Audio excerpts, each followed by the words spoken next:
ဒီနေ့ဗီဒီယိုမှာတော့ statically determinate structure နဲ့ statically indeterminate structure အကြောင်းပြောပြပေးပါမယ်။အရင်ဆုံး statically determinate structure ဆိုတာကတော့ကျွန်တော်တို့သင်ရတဲ့ static equilibrium equation တွေဖြစ်တဲ့ summation fx, summation fy, summation mz တို့ကိုသုံးပြီးတော့ reaction force တွေ internal force တွေကိုအကုန်တွက်နိုင်တဲ့ structure မျိုးကိုပြောတာပါ။ဒီ indeterminate structure တွေမှာတော့ equilibrium equation တွေနဲ့လည်းမလုံလောက်တော့ပါဘူး။ပိုပြီးရှုပ်ထွေးတဲ့ analysis method တွေကိုသုံးဖို့လိုလာပါတယ်။ဒါကြောင့် engineering analysis မှာ structure တစ်ခုက determinate လား indeterminate လားဆိုတာကိုခွဲခြားသိနိုင်ဖို့ကအရင်အရေးကြီးပါတယ်။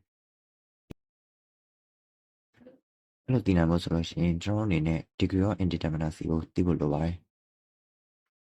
Simon Bin frame analysis မှာဆိုလို့ရှိရင် degree of indeterminacy ကိုရှာဖို့ I equal to r-3 ဆိုတဲ့ formula ကိုသုံးနိုင်ပါတယ်။ဒီနေရာမှာ I က degree of indeterminacy, R က spot reaction အရေးအတွက်ကိုဆိုလိုတာပါ။ဒီ simply spotted bin တစ်ခုကိုကြည့်မယ်ဆိုရင် pin spot မှာ reaction နှစ်ခု roller spot မှာ reaction တစ်ခုရှိတဲ့အတွက် total reaction က3ခုဖြစ်မယ်။ formula ထဲမှာအစားထိုးလို့ရှိရင် degree of indeterminacy က0ရမယ်။အဲ့တော့0ဖြစ်တဲ့အတွက် statically determinate structure လို့သတ်မှတ်နိုင်တယ်။အကယ်၍သာဒီနေရာမှာ I က0ထက်ကြီးနေရင် indeterminate ဖြစ်ပြီးတော့3ထက်ငယ်နေမယ်ဆိုရင်တော့ structure က unstable ဖြစ်တယ်လို့သတ်မှတ်နိုင်ပါတယ်။နောက်ထပ်အနေနဲ့ဒီ frame structure ကိုကြည့်မယ်ဆိုလို့ရှိရင်ဒီ structure မှာ spot နှစ်ခုလုံးက fixed spot ဖြစ်နေတယ်။ fixed spot တစ်ခုစီမှာ reaction 3ခုရှိတဲ့အတွက် total reaction က6ခုဖြစ်နေလိမ့်မယ်။အဲ့တော့ formula ထဲမှာအစားသွင်းလိုက်ရင် degree of indeterminacy က3ရမယ်။အဲ့တော့ဒီ structure က indeterminate structure ဖြစ်တယ်။ဒီလို frame မျိုးတွေကို analysis လုပ်တဲ့အခါမှာ equation 3ခုနဲ့နေမလုံလောက်ပါဘူး။ဘာလို့လဲဆိုတော့အဒီကင်းက6ခုဖြစ်နေလို့ပါ။ Flat structure တွေမှာဆိုလို့ရှိရင် degree of indeterminacy ကိုစစ်ဖို့ formula 2မျိုးကိုတွေ့ရတတ်ပါတယ်။ပထမတစ်ခုကတော့ 2D plane ပေါ်မှာရှိတဲ့ plane thread တွေအတွက် formula ပါ။ D equal to m plus r minus 2j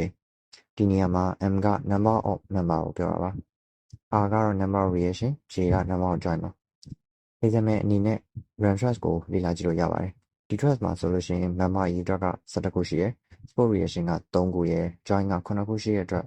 formula ထဲမှာအစားသွင်းလိုက်လို့ရှိရင် degree of indeterminacy က3ရပါလိမ့်မယ်။အဲ့တော့ဒီ truss က statically determinate truss ဖြစ်ပါတယ်။ဒုတိယတစ်ခုကတော့ space truss တွေမှာသုံးတဲ့ formula ပါ။ D equal to m plus r minus 3j ဆိုပြီးတော့ပြောင်းသွားတာပါ။ဒီ space truss တွေအတွက်တော့ example မပြတော့ပါဘူး။ခုလက်ရှိမှာဒီ indeterminate structure တွေမှာ unknown force တွေကိုရှာဖို့ဆိုလို့ရှိရင်ရှိတဲ့ general analysis method 2မျိုးပြောပြပါမယ်။ပထမတစ်ခုကတော့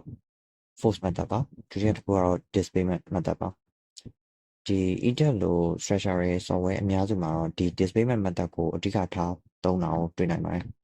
။နောက်ဗီဒီယိုမှာတော့ဒီ method တွေရဲ့ theory နဲ့ calculation ကို